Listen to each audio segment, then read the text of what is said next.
Et nous nous trouvons dans un groupe où il y a le Sénégal, que nous connaissons, et notre bête noire dans la dernière CAN en Égypte.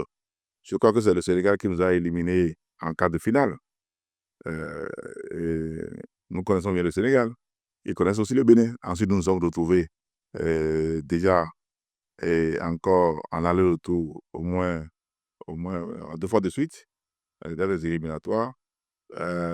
L'ascendance est réelle.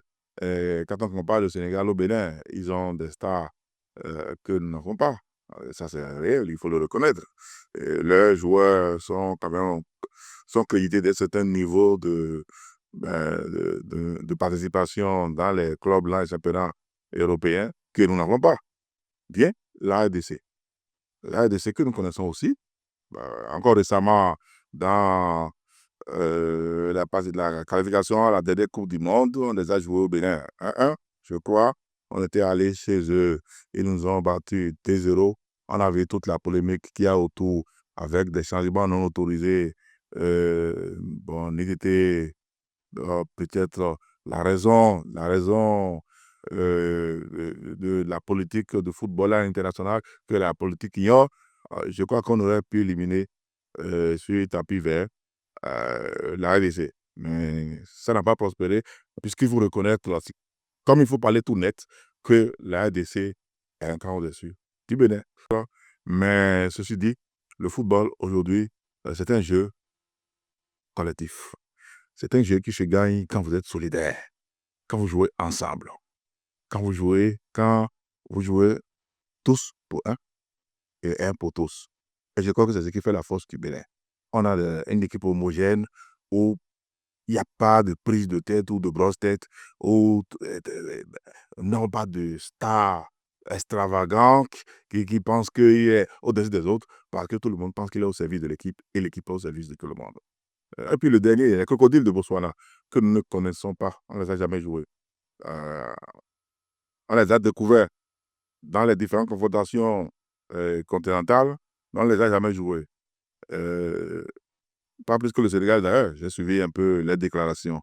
Ils n'ont jamais joué également cette équipe, mais il faut se méfier des équipes euh, qui de l'Est et du Sud. Les équipes de l'Afrique de l'Est et de l'Afrique du Sud. Ils sont très solides, ils sont très costauds et ils sont très athlétiques. Et je vois que c'est quand vous retrouvez dans l'engrenage des équipes comme le Zimbabwe, le Botswana, le Lesotho, et toutes ces équipes-là qui ont à peu près les mêmes pédigrés, puisque nous avons joué Mozambique, nous avons joué Lesotho, nous avons joué l'Afrique du Sud. Je crois qu'il faut insérer dans les mêmes ancrages le Botswana pour s'imaginer quel genre de football ils vont pouvoir présenter. Alors, ce qui va se passer, c'est quoi? Il faut jouer pour faire partie des 2 qualifications. Ça va être difficile de disputer la première place au Sénégal dans le groupe. Ils vont se qualifier, ça c'est sûr. Mais par contre, on peut tutoyer la RDC. On les a vus encore la dernière fois en Côte d'Ivoire. Ce n'est pas une équipe toujours stable. Ils sont vastes, ils sont immenses, mais avec très peu de contenu. Donc si on s'organise bien, on peut quand même les tutoyer et challenger la deuxième place du groupe. Au meilleur des cas, oui, mais au pire, on peut quand même faire partie des 4 troisièmes pour passer au second tour. Comme ce fut le cas en 2019 et en Égypte. Et vous savez, le destin du Bénin s'est joué et fatalement quand nous sommes passés parmi les 4 premiers, les 4 meilleurs deuxièmes, les 4 meilleurs troisièmes du moins, au second tour.